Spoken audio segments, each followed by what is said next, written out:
Welcome to my channel. Now, I want to describe a good education story.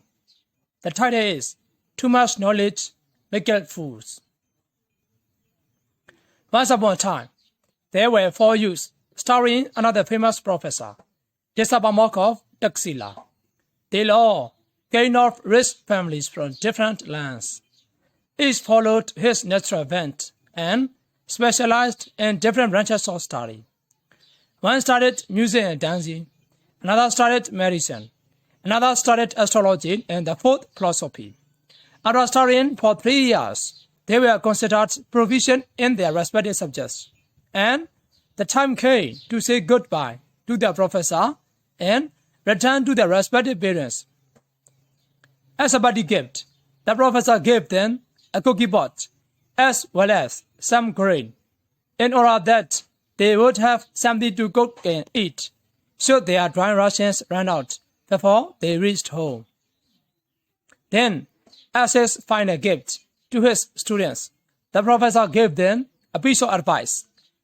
Remember, he said to them, the four of you may be proficient, each in your own subject, but if you don't have the sense to have suitably to the time, circumstance, or situation, you may have to go hungry.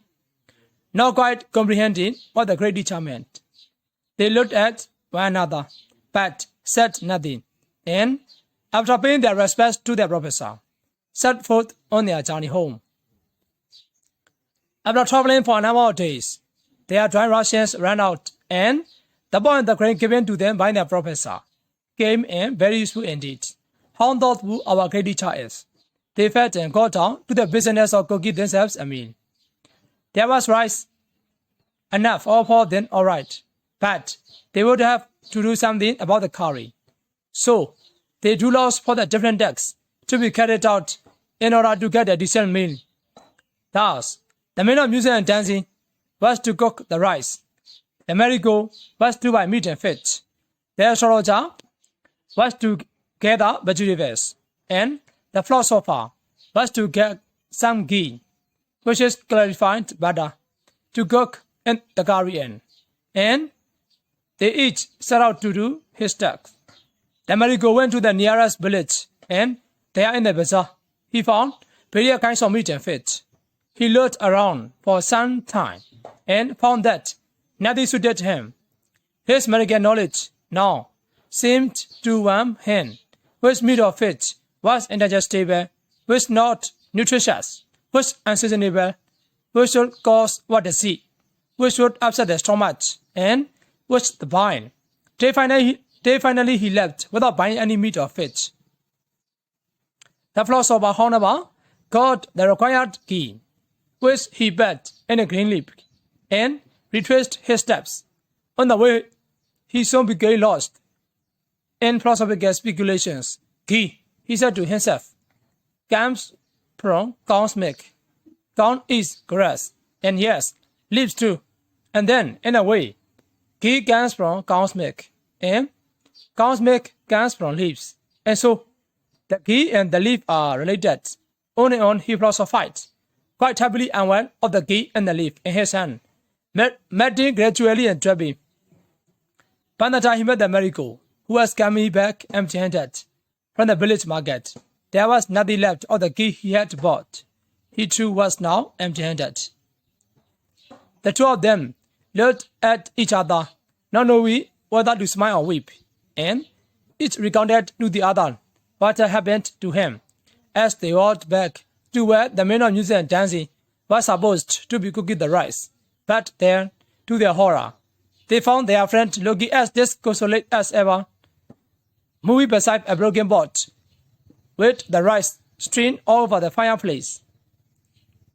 Soon after the three of you left, with the cook, I built a fire, rinsed the rice, put it in the pot, added the required amount of water, and placed the pot on the fire. After some time, the pot began to simmer, and then it started to boil. I watched and could not help but hear the bubbling noise of the boiling rice. To my ears, it sounded so much like the rhythmic piece of music coming from the drum that I started dancing to it, and And what happened? Asked his two friends, and continued the cook. One by one, he caught my right, he caught the pot, and there, as you can see, is the end of our rice. The other two, who had come back empty-handed, now found it quite easy to admit to the cook that they too had failed to accomplish what they had set out to do. Suddenly, they remembered their astrologer friend, who was to get some vegetables. Off they went to look for him in the forest, and there atop a tall tree was their friend, sitting tight. Before they could say anything, the astrologer called out to them, "Hey, I've got all the dinner bay leaves. That should go with our meal." "See," he said, "hurry up the leaves yet black." "Then, why not you stay there astride that branch? What are you staying on there for?" Replied the astrologer. "The climbing up was easy because, at that moment, I was under the influence on ascending constellation. But now, the climbing down is quite a different matter. You see, the stars are not just right as yet, and I'm waiting for the moment when I'll be under the influence of a descending constellation. Oh, to hell with your stars and constellations. The three on the ground, yet almost in unison. Just calm you down." The poor astrologer was frightened out of his wits. He started to climb down, slowly, shakingly, but he was trembling so much that he half slipped and half fell, and lay in a stand heap on the ground. His three friends lifted him up, and all he had were bruises and cuts, no dinner babies. Now, with no meal in sight, each began to realize how and wine he had paid and carry out his lost. Then, suddenly, the wisdom of party advice given to them by their great teacher turned upon them. Remember, the four of you may be proficient, each in your own subject, but if you don't have the sense to add suitably to the time and circumstance of saturation, you may have to go hungry. Thank you. Have a good day. Please subscribe my channel. Thank you.